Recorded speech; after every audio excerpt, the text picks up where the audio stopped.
नवरात्रि में रोज सुबह उठकर यह 5 काम जरूर करें। होगी हर मनोकामना पूरी, बनोगे करोड़पति। क्योंकि दोस्तों, इस बार शारदीय नवरात्रि पर बहुत ही शुभ संयोग बन रहे हैं। इस बार नवरात्रि 7 नहीं, 8 नहीं, बल्कि पूरे के पूरे 9 दिनों तक मनाई जाएगी। दुर्गा माता का आशीर्वाद आपके ऊपर बना रहे। इस बार नवरात्रि पूरे 9 दिन तक चलेगी। ना तो एक भी दिन कम होगा और ना ही एक भी दिन ज्यादा। पूरे 9 दिन तक माता रानी की सच्चे हृदय से भक्ति की जाएगी। 9 दिनों के नवरात्रि बहुत ही ज्यादा शुभ और मंगलकारी मानी जाती हैं और यह अत्यंत दुर्लभ होते हैं। आपको बता दें, इस बार जो शारदीय नवरात्रि है, तो शारदीय नवरात्रि 2025 की शुरुआत 22 सितंबर सोमवार को घट स्थापना और प्रतिपदा तिथि से होगी। कलश स्थापना का शुभ समय सुबह 6:09 से 8:06 तक है। अभिजीत मुहूर्त 11:49 से 12:38 तक रहेगा। नवरात्रि का 9 दिवसीय पर्व प्रतिदिन अलग अलग रूपों में माता की आराधना के साथ मनाया जाएगा। सप्तमी 22 सितंबर रविवार को, अष्टमी 29 सितंबर सोमवार को और महानवमी 30 सितंबर मंगलवार को होगी। विजयादशमी का पर्व 1 अक्टूबर 2025 बुधवार को मनाया जाएगा। बड़ी श्रद्धा और भक्ति के साथ कन्या पूजन किया जाएगा। आप चाहे तो दुर्गा अष्टमी पर भी कन्या पूजन कर सकते हैं। दोस्तों, नवरात्रि का पावन पर्व माता दुर्गा को पूरी तरह से समर्पित होता है और नवदुर्गा को ही शक्ति स्वरूपा कहा जाता है। इस संसार में शक्ति से बढ़कर और कुछ भी नहीं है। भगवान शंकर भी शक्ति के बिना निष्क्रिय हो जाते हैं, अर्थात मृत के समान माने जाते हैं। तो आज की इस वीडियो में हम आपको बताएंगे कि नवरात्रि के दिनों में आप कौन से उपाय करें जिससे आपके जीवन की सभी परेशानियां दूर हो जाएंगी। आपके जीवन से गरीबी, दुख, तकलीफ सब खत्म हो जाएगी और आपकी मनोकामना पूरी होगी। अगर आपने यह वीडियो मिस कर दी तो आपको सारी जिंदगी पछताना पड़ सकता है। दोस्तों, इस वीडियो में हम आपको एक बहुत ही महत्वपूर्ण जानकारी देने वाले हैं। अगर आप इस नवरात्रि में एक विशेष वृक्ष को छूकर आएंगे तो आपके जीवन की सारी परेशानियां खत्म हो जाएंगी।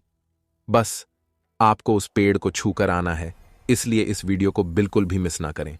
अगर आपकी दुकान या धन बंद हो गया है, पैसों की तंगी चल रही है, घर में लोग बीमार रहते हैं, आपस में किसी की नहीं बनती, घर में लगातार लड़ाई झगड़े हो रहे हैं, शत्रु परेशान कर रहे हैं, पैसे आने के सारे रास्ते बंद हो गए हैं, पैसा आता है तो वैसे ही चला जाता है, पैसे की कमी बनी रहती है, दिन भर मन में नकारात्मक विचार आते रहते हैं या शरीर में आलस्य बना रहता है, घर में एक के बाद एक मृत्यु हो रही है, घर काटने को दौड़ रहा है, तो इस वीडियो को अंत तक जरूर देखें।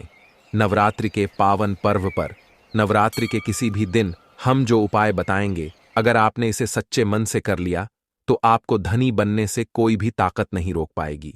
न केवल आप धनवान बनेंगे, बल्कि आपकी सभी मनोकामनाएं भी पूरी होंगी।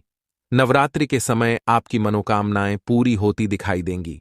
मूर्ख व्यक्ति ही होगा जो इस प्रकार के उपाय को नवरात्रि के समय नहीं करेगा और स्वयं की दरिद्रता को डोट बढ़ावा देगा। इसलिए हम आपको कह रहे हैं कि इस वीडियो को अपने और अपने परिवार के फायदे के लिए अंत तक जरूर देखें। दोस्तों, नवरात्रि का पावन पर्व माता दुर्गा को पूरी तरह से समर्पित होता है और यहां मां दुर्गा की कृपा पाने का सबसे अच्छा समय होता है। नवरात्रि के 9 दिन माता रानी हम सबके घर में आती हैं और हमारे साथ रहती हैं। इस दौरान समस्त वृक्ष, जड़ी बूटियां और तांत्रिक वस्तुएं माता रानी के आशीर्वाद से पूरित हो जाती हैं। जैसा कि हम जानते हैं, हमारे हिंदू धर्म में वृक्षों को देवी देवताओं का स्वरूप माना गया है। विशेष रूप से नवरात्रि के समय में कुछ विशेष वृक्षों का महत्व कई गुना बढ़ जाता है। यह वृक्ष देवी मां के रूप माने जाते हैं और इनकी पूजा करने से जीवन की कई समस्याएं समाप्त हो जाती हैं। इन वृक्षों को छूने मात्र से व्यक्ति के भाग्य के दरवाजे खुल जाते हैं और जीवन में सौभाग्य का आगमन होता है। दोस्तों, हमारे शास्त्रों में बता गया है कि पेड़ पौधे न सिर्फ हमें शुद्ध वायु प्रदान करते हैं, बल्कि हमारे जीवन की नकारात्मकता को भी अपने अंदर समाहित कर लेते हैं। इनमें से कुछ पेड़ जैसे पीपल, वट और बिल्वपत्र वृक्षों का धार्मिक और आध्यात्मिक महत्व बहुत अधिक है। भगवान श्री कृष्ण ने गीता में कहा है, वृक्षों में मैं पीपल हूं। पीपल को वृक्षों का राजा कहा जाता है क्योंकि इसकी आयु और शक्ति अत्यधिक होती है। नवरात्रि के समय यह मान्यता है कि देवी मां धरती पर आती हैं और इस दौरान जो भी पेड़ पौधे होते हैं उनमें दिव्य ऊर्जा का संचार होता है। अगर इस समय आप इन विशेष वृक्षों का स्पर्श करते हैं या इनकी पूजा करते हैं तो आपकी सारी परेशानियां समाप्त हो सकती हैं। हमारे शास्त्रों में पेड़ पौधों को बहुत ही गुणकारी कहा गया है। अनेक बीमारियों का उपचार पेड़ पौधों में ही छुपा है, जड़ी बूटियों में ही छुपा है। भगवान श्री कृष्ण ने गीता में स्वयं कहा है कि वृक्षों में मैं पीपल का वृक्ष हूं। पीपल के वृक्ष को वृक्षों का राजा कहा जाता है क्योंकि पीपल वृक्ष की आयु सबसे ज्यादा होती है। पीपल वृक्ष का सर्वाधिक महत्व पूजा पाठ में होता है।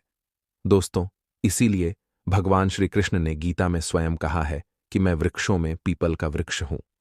तो चलिए, आज मैं आप लोगों को नवरात्रि के समय में छुए जाने वाले वृक्ष के बारे में बताऊंगा। दोस्तों, हमारे धर्मशास्त्र में अनेक ऐसे वृक्ष हैं जो कल्याणकारी होते हैं, मंगलकारी होते हैं। अगर इस वृक्ष को छू लेते हैं तो आपकी सभी तरह की परेशानियां, सभी तरह के कष्ट समाप्त हो जाते हैं। खासकर नवरात्रि के समय में इसका असर कई लाख गुना होता है। तो चलिए दोस्तों, अब जानते हैं उन 3 विशेष वृक्षों के बारे में जिनका नवरात्रि के समय में स्पर्श करना अत्यंत शुभ माना गया है। एक पीपल का वृक्ष सबसे पहला दिव्य वृक्ष है। पीपल का वृक्ष हमारे शास्त्रों में पीपल के वृक्ष को बहुत ही शक्तिशाली माना गया है। पीपल का वृक्ष न केवल पर्यावरण के लिए लाभकारी होता है, बल्कि इसे धर्म और आध्यात्म में भी विशेष स्थान प्राप्त है। नवरात्रि के दौरान पीपल के वृक्ष की पूजा करने से आपकी सभी मनोकामनाएं पूर्ण होती हैं। पीपल के वृक्ष का उपाय: नवरात्रि के किसी भी दिन शाम के समय पीपल के वृक्ष के पास जाएं। सबसे पहले आपको पीपल के कुछ पत्ते और 5 प्रकार की मिठाइयां लेनी हैं। इसके साथ एक तांबे का लोटा जल लेकर पीपल के वृक्ष के पास जाएं। वहां पहुंचने के बाद पीपल के वृक्ष के सामने हाथ जोड़कर अपनी सभी परेशानियों का वर्णन करें।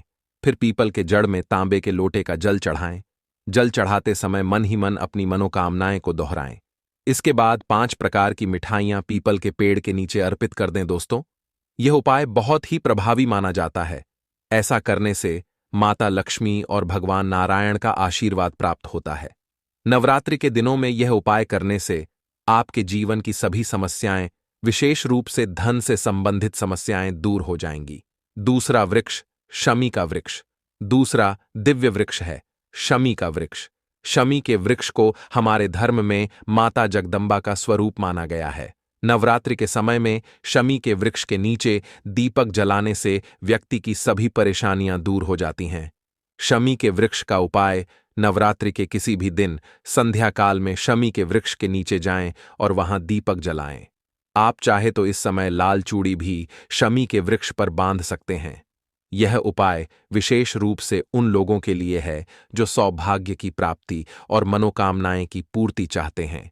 शमी के वृक्ष की जड़ में सिंदूर चढ़ाने से व्यक्ति को आरोग्यता प्राप्त होती है। यदि परिवार का कोई सदस्य बीमार है तो 7 बार सिंदूर को शमी की जड़ में डालने से रोग समाप्त हो जाता है। 3 बेल का वृक्ष। तीसरा दिव्य वृक्ष है बेल का वृक्ष। स्कंद पुराण में कहा गया है कि बेल का वृक्ष माता पार्वती के पसीने से उत्पन्न हुआ है, इसलिए इसे देवी पार्वती का स्वरूप माना जाता है। बेल के वृक्ष की पूजा नवरात्रि के दिनों में विशेष रूप से फलदायक मानी जाती है। बेल के वृक्ष का उपाय: नवरात्रि के दौरान बेल के वृक्ष के नीचे घी का दीपक जलाए। इसके साथ ही यदि आप बेल के पत्तों पर जय माता दी लिखकर माता दुर्गा को अर्पित करते हैं तो आपकी सभी इच्छाएं पूरी होंगी। इसके अलावा बेल के वृक्ष की जड़ में सिंदूर और तांबे की कोई भी वस्तु चढ़ाने से व्यक्ति की सभी समस्याएं दूर हो जाती हैं। बेल के वृक्ष को छूने से आपकी थकान और सुस्ती भी समाप्त हो जाएगी। 4 पारिजात का वृक्ष। चौथा महत्वपूर्ण वृक्ष है पारिजात का वृक्ष। यह वृक्ष समुद्र मंथन से उत्पन्न हुआ था और इसे लक्ष्मी का स्वरूप माना जाता है। पारिजात के वृक्ष को छूने से शरीर की थकान, पीड़ा और कमजोरी समाप्त हो जाती है। नवरात्रि के समय इस वृक्ष के नीचे घी का दीपक जलाने और सिंदूर चढ़ाने से सभी इच्छाएं पूरी होती हैं। पारिजात के वृक्ष की पूजा से लक्ष्मी की कृपा प्राप्त होती है और सभी प्रकार के गृह दोष और अन्य परेशानियां समाप्त हो जाती हैं। लक्ष्मी की कृपा से व्यक्ति के जीवन में समृद्धि आती है और धन धान्य की कमी दूर हो जाती है। दोस्तों, अब इस वीडियो में हम आपको एक और पावरफुल उपाय बताएंगे जो बहुत ही ज्यादा महत्वपूर्ण उपाय हैं। इस उपाय को करने से आपके जीवन में घटी तकलीफ खत्म हो जाएगी। आपके जीवन में गरीबी निर्धनता चल रही होगी तो वह भी खत्म हो जाएगी। अगर आपकी दुकान या व्यापारी है जो कि धीमा पड़ चुका है, जो पूरा नहीं चल रहा है, तो वह भी चलने लग जाएगा। आपके जीवन से पैसों की किल्लत खत्म हो जाएगी। घर में लोग अगर बीमार रहते हैं तो वह भी बीमारी खत्म हो जाएगी। आपके परिवार में हर एक सदस्य में प्रेम बढ़ता चला जाएगा। शत्रु स्वयं ही आपके जीवन से नष्ट हो जाएंगे। पैसा आने का मार्ग खुल जाएगा, आपके घर में टिकेगा। दोस्तों, आप यह उपाय रविवार को छोड़कर किसी भी दिन कर सकते हैं। जी हां दोस्तों, नवरात्रि का जो रविवार है उस दिन छोड़कर या उपाय किसी भी दिन कर लीजिएगा। यह उपाय बहुत ही अच्छा है, मनोकामना पूर्ति के लिए बहुत ही ज्यादा पावरफुल उपाय है। इस उपाय से अच्छा लाभ भी देखने को मिला है। कई लोग तो महाधनी और करोड़पति भी बन चुके हैं। बस आपको यही 5 प्रकार की मिठाइयों का फिर से चयन कर लेना है जो नॉर्मल करने की दुकान पर मिल जाती है। वह भी मिठाई आप ले सकते हैं। अगर यह 5 प्रकार की मिठाई आप नहीं ले पा रहे हैं तो गुड़ ले लीजिएगा या फिर शक्कर ले लीजिएगा। इस प्रकार से 5 प्रकार की कुछ मीठी चीज लेकर के भी यह उपाय कर सकते हैं। बिल्कुल ही यह लाभकारी साबित होगा। तो यह उपाय अवश्य करना, आपकी गरीबी मिट जाएगी, निर्धनता मिट जाएगी। नवरात्रि के समय में ही यह उपाय करना बहुत ही ज्यादा फलदायी होगा। नवरात्रि जाने के बाद अगर यह उपाय दीपावली के दिन करते हैं तो भी यह उपाय बहुत ही ज्यादा पावरफुल होता है। चारों नवरात्रि में, दीपावली या फिर होली में भी यह उपाय कर सकते हैं। बहुत ही उत्तम उपाय माना जाता है। तो आप अपनी गरीबी मिटाने के लिए, समस्याओं से छुटकारा पाने के लिए, मनोकामना पूर्ति के लिए यह उपाय जरूर करना। आपको क्या करना है, 5 प्रकार की मिठाई लेनी है और एक पीपल का पत्ता लेना है और एक लौटा तांबे का जल लेकर पीपल के पेड़ के पास पहुंच जाना है।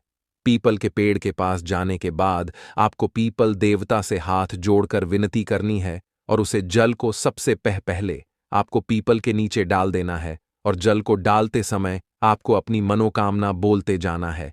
और मनोकामना बोलने के बाद आपको जो 5 प्रकार की मिठाइयां ली थीं उसको पेड़ के जड़ में यानी कि पीपल के पेड़ के नीचे पीपल के पत्ते पर रख देना है। दोस्तों, अगर आपने इतना सा उपाय कर लिया तो आपको बहुत ही ज्यादा लाभ देखने को मिलेगा। आपके जीवन की सारी परेशानियां दूर हो जाएंगी। तो अगर आप भी जल्द धनवान बनना चाहते हैं, आपके जीवन में कोई मनोकामना है जो अधूरी रह गई है, तो हमने 3 वृक्ष के बारे में बताया है। इन 3 वृक्ष को नवरात्रि के समय में छूना शुरू कर सकते हैं। और अगर कोई व्यक्ति यह तीनों वृक्ष को छू लेते हैं तो ऐसे व्यक्ति के कार्य सफल होने से, ऐसे व्यक्ति की मनोकामना पूर्ण होने से दुनिया की कोई भी शक्ति नहीं रोक पाएगी। मनोकामना पूर्ति करने के लिए, कार्य में प्रगति हासिल करने के लिए, अपनी किस्मत को चमकाने के लिए, सोए हुए भाग्य को जागृत करने के लिए नवरात्रि में यह उपाय जरूर करिएगा। दोस्तों, यह उपाय सोने पर सुहागा होगा। यह आपकी जिंदगी को संवार देंगे, आपकी जिंदगी में चल रही परेशानी को दूर कर देंगे। तो दोस्तों, यही है। और शारदीय नवरात्रि में आप अगर लौंग का यह एक जोड़ा इस तरह से चढ़ा देते हैं, 9 दिन, तो ऐसा समझ लीजिए कि कितनी भी बड़ी मनोकामना आपकी हो, बड़ी से बड़ी मनोकामना भी पूरी हो जाएगी और आपके जीवन में धन, सुख, समृद्धि सब कुछ आपको आसानी से मिल जाएगा। तो कोई भी ऐसी मनोकामना जो अभी तक अधूरी है, पूरी नहीं हो रही है, बहुत कुछ करके देख लिया लेकिन विश पूरी नहीं होती, जीवन में आपको सुख नहीं मिलता, धन नहीं मिलता, तो ऐसा समझ लीजिए कि यह एक उपाय आपके भाग्य को बदल देगा, आपकी सोई हुई किस्मत को जगा देगा। अब लौंग कैसे आपके भाग्य को चमकाएगी, देखिए आपको बता दें। लौंग माता रानी को सबसे ज्यादा प्रिय होती है।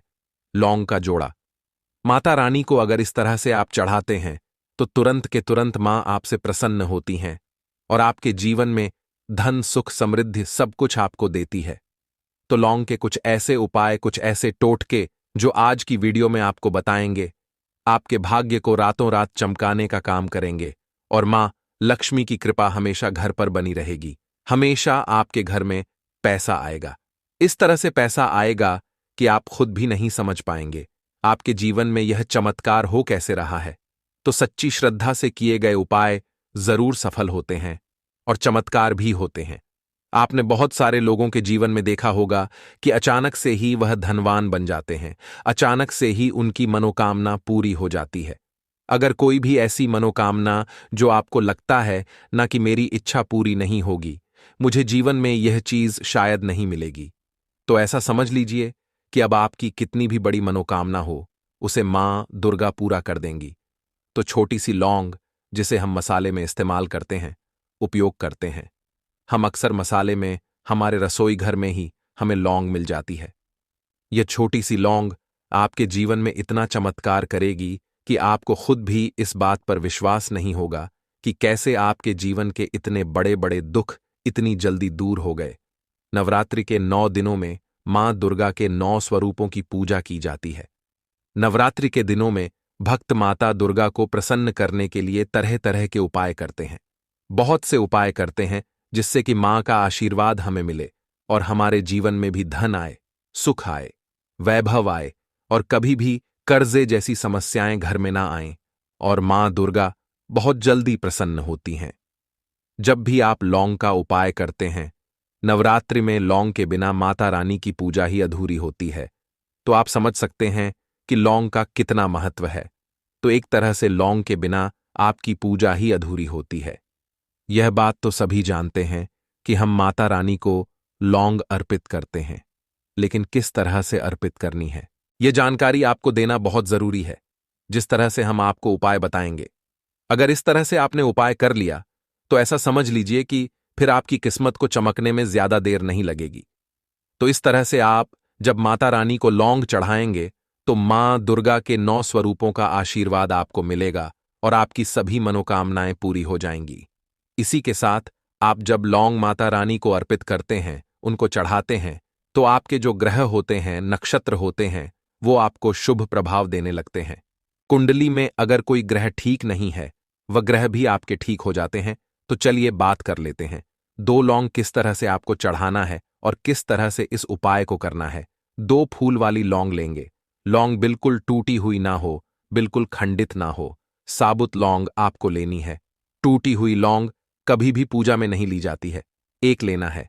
यहां पर कपूर यानी कपूर की एक टिकिया लेनी है। अब लौंग को आपको उसी कपूर के ऊपर रखना है और इसके बाद आपको क्या करना है कि लौंग के ऊपर बहुत ही जरा सा देसी घी आपको डालना है। इस तरह से आपको लौंग रखकर कपूर पे देसी घी डालकर फिर लौंग जलानी है और अब मां दुर्गा की आपको इससे आरती करनी है।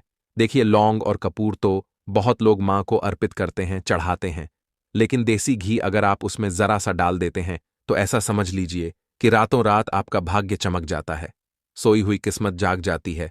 बहुत सारे लोग हैं जिन्हें पता है और वह देसी घी डालते भी हैं, लेकिन बहुत सारे लोगों को नहीं पता होता है और वह क्या करते हैं, लौंग और कपूर को ऐसे ही जला देते हैं।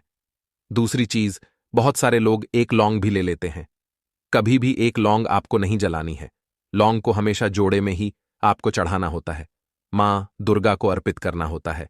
तो 2 ही फूल वाली लौंग लेंगे। 2 ले सकते हैं, 4 ले सकते हैं, जोड़े में ही आपको लेनी होती है। इसके बाद आप क्या करेंगे, जब मां दुर्गा की आरती कर लेंगे, 2 लौंग अलग से आपको लेनी है, उसके अंदर एक कपूर रखना है, इसे जलाकर पूरे घर में आपको घूमना है। तो देखिए, जब भी आप अपने घर में लौंग और कपूर जलाकर इसका धुआं, इसे धूनी भी बोलते हैं, है ना, इसका धुआं पूरे घर में देते हैं। जितने भी कमरे हैं, जितने भी रूम्स हैं, घर का बरामदा है, बालकनी है, सभी जगह पर आपको इसका धुआं फैलाना है। और फिर जब ये लौंग कपूर जल जाएगा, अपने घर के मंदिर में आपको लाकर प्लेट में या जिस चीज में भी आप जला रहे हैं उसको रख देना है। कोई भी आपके घर में नजर दोष नहीं लगेगी। नजर दोष लगी है तो तुरंत दूर हो जाएगी। कभी आपके पैसे को नजर नहीं लगेगी। कभी भी आपके घर में बुरी शक्तियां प्रवेश नहीं करेंगी। नकारात्मक ऊर्जा घर में नहीं आएगी। नेगेटिव एनर्जी घर से बाहर रहती है। कभी भी आपके घर में दुख, कष्ट, तकलीफ नहीं आते हैं। संकटों से ऐसा घर हमेशा सुरक्षित रहता है जो लोग नवरात्रि में लौंग और कपूर का धुआं अपने घर में दिखाते हैं। तो नवरात्रि के जितने दिन हैं, देखिए, वैसे तो 9 दिन आपको यह उपाय करना है, लेकिन मान लीजिए आपने यह वीडियो बाद में देखी, आप तक नहीं पहुंच पाई है ना, जितने दिन बचे हैं, जितने दिन ये उपाय आप कर लेंगे उतना उत्तम है नवरात्रि में। इस तरह से लौंग अर्पित करें मां को और फिर चमत्कार देखें कि आपके जीवन में कितने बड़े बड़े चमत्कार होते हैं। आपके भाग्य का आपको पूरा पूरा साथ मिलता है। कभी भी आपके घर में पैसों की कमी नहीं होती है। निर्धनता ऐसे घर में कभी वास नहीं करती है। दूसरी चीज, हमेशा मां लक्ष्मी का वास होता है। कभी पैसों की कमी ऐसे घर में आती ही नहीं है। तो इस तरह से उपाय करेंगे तो कोई भी मनोकामना जो बहुत लंबे समय से अटकी हुई है, पूरी नहीं हो रही है, एक बार लौंग का जोड़ा इस तरह से मां दुर्गा को अर्पित कर देना और अपनी मनोकामना मां से कह देना, कितनी भी बड़ी मनोकामना हो जल्दी से जल्दी पूरी हो जाएगी। तो चलिए अब बात कर लेते हैं अपने दूसरे उपाय की, जो कि है आपके घर से नजर दोष को दूर करने के लिए और धन में वृद्धि के लिए। तो जिनके पैसे में वृद्धि नहीं हो रही, जिनका पैसा बढ़ नहीं रहा है, नवरात्रि में यह दूसरा उपाय कर लीजिए। फिर देखिए पैसा कितनी तेजी से बढ़ता है। या जिन लोगों के घर में पैसा आ नहीं रहा है, वह भी इस उपाय को जरूर करें। आपको क्या करना है, थोड़ा सा रोली लेना है। थोड़ी सी रोली आपको लेनी है, उसके अंदर आपको शुद्ध जल डालना है और इस रोली से आपको स्वास्तिक का निर्माण करना है। अपने घर के मुख्य दरवाजे पर, बाहर की तरफ और अंदर की तरफ, यानी कि 4 स्वास्तिक आपको बनाने हैं। 2 बाहर की तरफ बनाएंगे, 2 अंदर की तरफ बनाएंगे। और यह उपाय आप नवरात्रि में, वैसे तो नवरात्रि से 1 दिन पहले ही कर लें। अगर उस दिन ना कर पाएं तो जिस दिन नवरात्रि शुरू हो रही है उस दिन कर लें, वरना नवरात्रि में जब भी आपको यह जानकारी मिले उस दिन आप कर लें। तो स्वास्तिक का जो चिन्ह होता है, यह विष्णु भगवान का आसन और मां लक्ष्मी का स्वरूप होता है। और जहां श्री हरि विष्णु और मां लक्ष्मी साथ हो, हमें ऐसे घर में ना पैसा बहुत तेजी से बढ़ता है। आप सभी यह बात जानते हैं कि धन हमें कौन देता है, माता लक्ष्मी देती हैं। लेकिन अधिक से अधिक धन देना है या किस व्यक्ति को कितना धन देना है, यह कौन तय करता है? श्री हरि विष्णु ही तय करते हैं। तो धनवान तो बहुत से लोग बनते हैं, लेकिन कुछ लोग बहुत ज्यादा धनवान बनते हैं। इतने धनवान बनते हैं कि पीढ़ी दर पीढ़ी उनकी हमेशा पैसा ही पैसा देखती है, कभी निर्धनता लौट कर नहीं आती है। तो यह वही लोग होते हैं जो मां लक्ष्मी को और श्री हरि विष्णु को एक साथ प्रसन्न कर लेते हैं। जय माता दी प्रिय भक्तों, इस वीडियो में मैं आना, अगर आप नवरात्रि के दिनों में यह उपाय कर लेते हो, वीडियो पूरा देखने पर ही लाभ की प्राप्ति हो सकती है। इसलिए इस वीडियो को पूरा देखें। इस वीडियो में हम आपको ऐसे पेड़ बताएंगे जिन्हें छूने मात्र से आपकी गरीबी दूर हो जाएगी और घर में यह चीज लाने पर मां लक्ष्मी की आप पर ऐसी कृपा होगी, अगर आप नवरात्रि के दिनों यह चीज अपने घर में ले आते हो। क्योंकि दोस्तों, इस बार साल 2024 में मां दुर्गा पालकी पर सवार होकर आ चुकी है। यानी कि दोस्तों, माता रानी जब पालकी पर सवार होकर आती है तो इसे शुभ नहीं माना जाता है। ज्योतिष शास्त्र के अनुसार देवी जब पालकी पर सवार होकर आती है तो समाज और राजनीति में बड़ी उथल पुथल होती है। और मान्यताओं के अनुसार अगर शारदीय नवरात्रि पर यदि माता दुर्गा पालकी पर नहीं बल्कि हाथी पर सवार होकर आती है, तो मान्यता है कि माता दुर्गा का हाथी पर सवार होकर आना बहुत ही शुभ और कल्याणकारी माना जाता है और जीवन सुखमय हो जाता है। और दोस्तों, भक्ति का भरपूर लाभ भक्तजनों को मिलता है, दिल में सुकून मिलता है। माता वैष्णव भरपूर आशीर्वाद देती है। दोस्तों, इस बार नवरात्रि पूरे 9 दिनों तक चलेगी, यानी 9 दिनों तक नवरात्रि का पर्व मनाया जाएगा। ना एक भी दिन कम, ना एक भी दिन ज्यादा, पूरे 9 दिनों तक चलेगी। माता वैष्णव की पूजा, मां शेरावाली की विशेष रूप से पूजा आराधना की जाएगी। शारदीय नवरात्रि का पहला व्रत 3 अक्टूबर गुरुवार को रखा जाएगा और अंतिम व्रत 11 अक्टूबर बुधवार के दिन रखा जाएगा। और दोस्तों, 11 अक्टूबर को कन्या पूजन किया जाएगा, जो कि इस दिन नवरात्रि समाप्त हो जाएंगे। आपको बता दें, इस बार घट स्थापना का शुभ मुहूर्त सुबह 6:14 से सुबह 7:21 तक रहेगा। घट स्थापना की अवधि 1 घंटा 6 मिनट की है। घट स्थापना का अभिजीत मुहूर्त सुबह 11:45 से दोपहर 12:33 तक रहेगा। दोस्तों, चलिए अब जानते हैं नवरात्रि में कौन कौन सी सब्जी नहीं खाना चाहिए और कौन कौन सी सब्जी खाना चाहिए और कौन सा फल खाने से व्रत टूट जाता है। उससे पहले दोस्तों, जान लेते हैं शारदीय नवरात्रि क्यों मनाई जाती है। दोस्तों, शारदीय नवरात्रि मनाने के पीछे एक पौराणिक कहानी है कि मां दुर्गा ने महिषासुर नामक राक्षस का वध किया था और ऐसा माना जाता है कि वहां महिषासुर नाम का एक राक्षस था। उसे भगवान ब्रह्मा ने अमृता का वरदान दिया था और इस आशीर्वाद के कारण महिषासुर पृथ्वी से लेकर स्वर्ग तक सभी को परेशान करने लगा। ऐसे में सभी देवी देवता उसके अत्याचारों से चिंतित होकर ब्रह्मा, विष्णु और महेश के पास जाते हैं। तब दोस्तों तीनों देवताओं ने आदि शक्ति का आह्वान किया। तब दोस्तों भगवान शिव जी, भगवान विष्णु जी और अन्य देवताओं के क्रोध के कारण उनके मुख से एक ज्योति प्रकट हुई और वह ज्योति एक स्त्री में बदल गई। इस तरह मां आदि शक्ति प्रकट हुई। इसके बाद अन्य देवताओं ने उन्हें अस्त्र शस्त्र प्रदान किए। तब मां दुर्गा ने महिषासुर को चुनौती दी और 9 दिनों तक युद्ध चलने के बाद 10वें दिन मां ने महिषासुर का वध कर दिया। ऐसा माना जाता है कि इन 9 दिनों के दौरान देवी मां ने 9 रूप धारण किए और राक्षसों का वध किया। इसी कारण से इसे 9 दिनों तक नवरात्रि के रूप में मनाया जाता है। और आपको बता दें कि शास्त्रों में नवरात्रि का विशेष महत्व माना गया है। दोस्तों ऐसा माना जाता है कि 9 दिनों तक चलने वाले नवरात्रि के दौरान व्यक्ति मानसिक और शारीरिक रूप से मजबूत होता है। मनुष्य की आध्यात्मिक शक्ति बढ़ती जाती है। इस प्रकार लोग इच्छा, क्रोध, अहंकार, ईर्ष्या, लोभ आदि से मुक्त हो जाते हैं और उनका मन और शरीर शुद्ध हो जाता है और उनकी बुद्धि स्वाभाविक रूप से काम करने लगती है। आइए जानते हैं नवरात्रि में क्या खाएं और क्या नहीं खाएं और क्या पीना चाहिए और कौन सा फल खाना विशेष और शुभकारी माना गया है। आज हम आपको विस्तार से बताएंगे, लेकिन आगे बढ़ने से पहले कमेंट बॉक्स में अपनी राशि जरूर डाल दीजिएगा। यदि भक्तों हमारे पास आपकी राशि के अनुसार कोई उपाय होगा तो वह आकर हम आपके कमेंट का रिप्लाई में बता देंगे, ताकि आपको राशि के अनुसार फल प्राप्त हो। दोस्तों राशि के अनुसार किया गया कार्य बहुत ही शुभ माना जाता है और माता रानी बहुत प्रसन्न होती है। और दोस्तों आपसे निवेदन है कि कमेंट में माता रानी आपका स्वागत है हमारे घर में जरूर लिखें, ताकि माता रानी का आशीर्वाद आपके ऊपर सदा बना रहे हैं। और वीडियो आपको अच्छी लगे तो लाइक करना ना भूले। भक्तों शास्त्रों के अनुसार बताए गए व्रत चाहे किसी भी प्रकार के क्यों ना हो, उनसे जुड़े नियम का पालन करना अति आवश्यक माना जाता है, क्योंकि भक्तों जो मन के मुताबिक किया जाए वह संघर्ष नहीं कहलाता। कहा जाता है कि मनोकामना को पूर्ण करने के लिए थोड़ा सा संघर्ष यानी कि तपस्या तो करनी ही पड़ती है। इसीलिए दोस्तों ऐसी मान्यता है कि व्रत को पूर्ण विधि विधान से किया जाना चाहिए, तब आपको व्रत का पूर्ण लाभ फल प्राप्त होता है। अति उत्तम और शीघ्र दीर्घायु वरदान प्राप्त होता है। आपकी सभी मनोकामनाएं शीघ्र माता रानी पूर्ण करती हैं। ऐसे व्यक्ति को मरने के बाद माता रानी के चरणों में स्थान मिलता है। वह सदैव मां की सेवा करता है और ऐसा भक्त स्वर्ग लोक में जाता है। इसीलिए हर शास्त्र यही कहता है कि सच्चे दिल से अगर आपके मन में ईश्वर के प्रति श्रद्धा हो तो बिना पूजा पाठ के ही सारा फल मिल जाता है। और अगर मन में ईश्वर के प्रति शंका हो तो उस मनुष्य को कई जन्मों तक सुख नहीं मिलता, वह नरक में ही भटकता रहता है।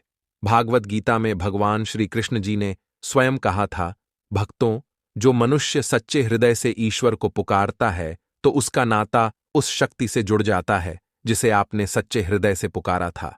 इसलिए दोस्तों भगवान भी कहते हैं कि सच्चे हृदय से ही ईश्वर को पुकारो तो वह आपकी हर मनोकामना को पूर्ण करते हैं। भक्तों कई लोग ऐसे हैं जो भगवान के सामने घंटों पूजा पाठ करते हैं तथा रोते हैं, फिर भी भगवान उनकी कभी नहीं सुनता। दरअसल जब आप सच्चे मन से ईश्वर को पुकारते ही नहीं है तो भला वह आपकी पुकार कैसे सुनेंगे। दोस्तों यह तो थी वो बातें जो भक्त और भगवान के बीच की हैं। अब हम जानते हैं नवरात्रों के दौरान क्या नहीं खाना चाहिए और क्या नहीं पीना चाहिए और कौन सा फल खाने से व्रत संपूर्ण और सफल हो जाता है। दोस्तों हमारे चैनल द वास्तुशास्त्र को सब्सक्राइब जरूर करें और इस बेल आइकन को दबाना ना भूलें। तो आइए शुरू करते हैं। दोस्तों आपको बता दें, भूलकर भी नवरात्रि के दिनों में पानी पूरी कभी मत खाना, क्योंकि इस दिन कभी कभी बीच में शुक्रवार पड़ जाता है और शुक्रवार को मां संतोषी का वार कहा जाता है। माता संतोषी खट्टी चीज खाने वाले व्यक्ति से हमेशा क्रोधित रहती है, नाराज रहती है, क्योंकि नवरात्रों में माता संतोषी जागृत अवस्था में हो जाती है। और भक्तों आपको बता दे कि माता संतोषी की शक्ति नवरात्रों में कई करोड़ गुना बढ़ जाती है और नवरात्रों में जब शुक्रवार पड़ जाए तो इमली नहीं खाना चाहिए। माता संतोषी रुष्ट हो सकती है, आपको दंड दे सकती है। नींबू नहीं खाना चाहिए। वैसे तो नवरात्रि के व्रत में नींबू खा लेना चाहिए, पर अगर शुक्रवार हो तो माता संतोषी के क्रोध से बचने के लिए नींबू नहीं खाना है। इस दिन नींबू का त्याग करना चाहिए। अब दोस्तों, आपको यह भी बता दे कि त्रिनवरात्रि में पानी पूरी क्यों नहीं खानी चाहिए, क्योंकि उसमें लहसुन प्याज होता है और खट्टा भी होता है, जो व्रत को भंग कर सकता है, पाप लग सकता है। अगर आत्र नवरात्र या शुक्रवार को खट्टा नहीं खाते हैं तो माता संतोषी आपको धन धान्य से मालामाल कर देती है, आपके घर में अपना आवाज बना लेती है। बस शुक्रवार के दिन, नवरात्रों के दिनों में इस चीज का त्याग करना चाहिए, पालन करना चाहिए। नवरात्रों में लहसुन प्याज और खट्टा, फिर चाहे आपने व्रत भी नहीं रखा है, फिर भी आपको शुक्रवार के दिन या अन्य दिनों में लहसुन प्याज नहीं खाना चाहिए। भक्ति नवरात्रि के दिन अगर आपने व्रत रखा है तो यह फल जरूर खाने चाहिए। दोस्तों,